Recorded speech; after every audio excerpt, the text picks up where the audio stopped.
Venezuela की कार्यवाहक राष्ट्रपति डेल्सी रॉड्रिग्स को ट्रंप की धमकी सामने आई है। सही काम ना करने पर बड़ी कीमत चुकानी होगी, ये कह रहे हैं अब डोनाल्ड ट्रंप। रॉड्रिग्स को अब धमकाते हुए नजर आ रहे हैं। मादुरो से भी बड़ी कीमत चुकानी पड़ेगी, यह कह दिया डोनाल्ड ट्रंप ने। वेनेजुएला में अमेरिकी सेना का विरोध किसी भी हाल में बर्दाश्त नहीं किया जाएगा, ये डोनाल्ड ट्रंप बड़ी धमकी देते हुए नजर आ रहे हैं, क्योंकि डोनाल्ड ट्रंप को भी अब धीरे धीरे इस बात का एहसास हो रहा है कि वेनेजुएला पर इस तरह से शासन करना मौजूदा सूरत हाल में पॉसिबल नहीं होगा।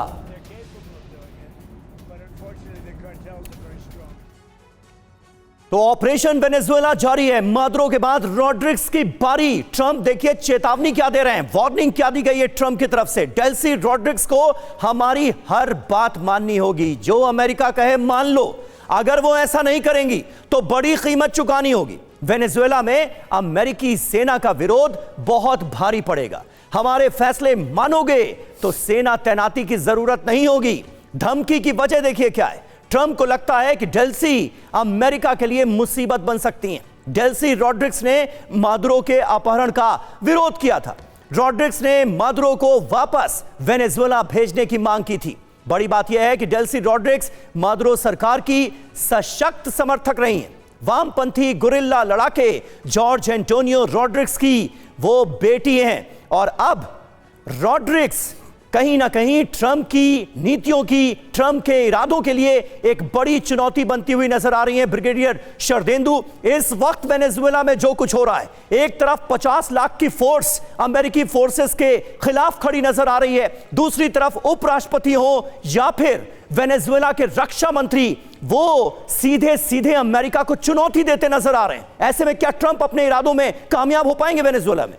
देखिए, ट्रंप ने जो एक्शन किया है तो उन्होंने पूरा इसकी वॉर गेमिंग की हुई है। उनको इसका अंदाजा है कि वहाँ पे रेजिस्टेंस हो सकता है। बोलिवियन जो मिलिशिया फोर्स है वो रेजिस्टेंस देगी, इसका भी उनको अंदाजा था।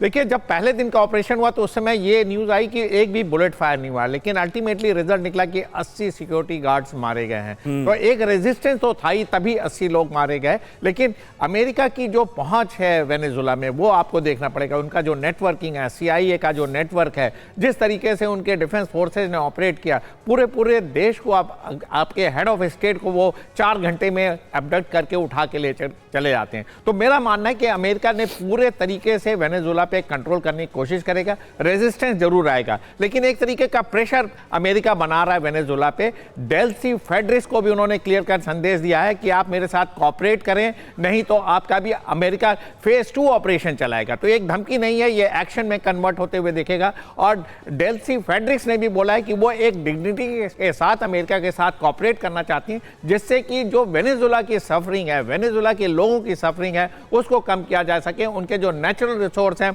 उसका डिस्ट्रक्शन ना हो, बल्कि उसका सही इस्तेमाल हो। तो दोनों तरफ से इस तरीके के स्टेटमेंट आ रहे हैं। अल्टीमेटली होगा क्या? अब डोनाल्ड ट्रंप अपनी मन मर्जी वहां पे करेंगे। वहां पे जो ऑयल फील्ड है, जिसकी वजह से उन्होंने इस तरीके का ऑपरेशन चलाया, उस पर कंट्रोल करना चाहेंगे, और साथ में जो चाइना का वहां वर्चस्व बढ़ रहा था उसको चेक करते हुए। बिल्कुल, और सर जो ऑपरेशन किया है उससे ट्रंप ने अपनी ताकत भी दिखाई है कि उन्हें कोई रोक तो नहीं ही सकता, क्योंकि ये कोई छोटी मोटी बात नहीं थी एक देश के राष्ट्रपति को इस तरीके से एक छोटे कम समय के ऑपरेशन में उठाकर ले आना।